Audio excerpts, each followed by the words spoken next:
მოკლედ ესე დააყენებთ იარაღს და უკან აი ამას შეხედეთ. რამით უნდა დააწვეთ, აი ესე გამოწვა. აი ეს დეტალი მოიხსნა. შემდეგ აი აქ მოკიდებთ ხელს, აი აქ. გამოიღებთ დამტყმელ მექანიზმის ნემს, აი ამას. შემდეგ ამას ჩახსნით და წინ გამოიღებთ. ნუ აქ უკვე მე კლასიკაა რა. ზამბარას ამოიღებთ აქედან. და ლულა ამოდის. დამერწმუნეთ რა რაღაცნაირი ისეთი კონსტრუქციაა რა. ეს შეაიღო და შიგ გაიჭედა.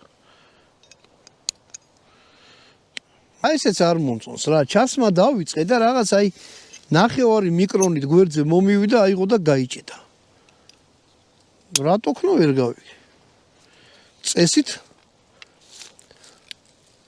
არ მომწონს რა, როცა იარაღები ეგეთ რამებს აკეთებენ. კი ბატონო, ხო მაძალებ რომ ხელმარჯვე ვიყო, მაგრამ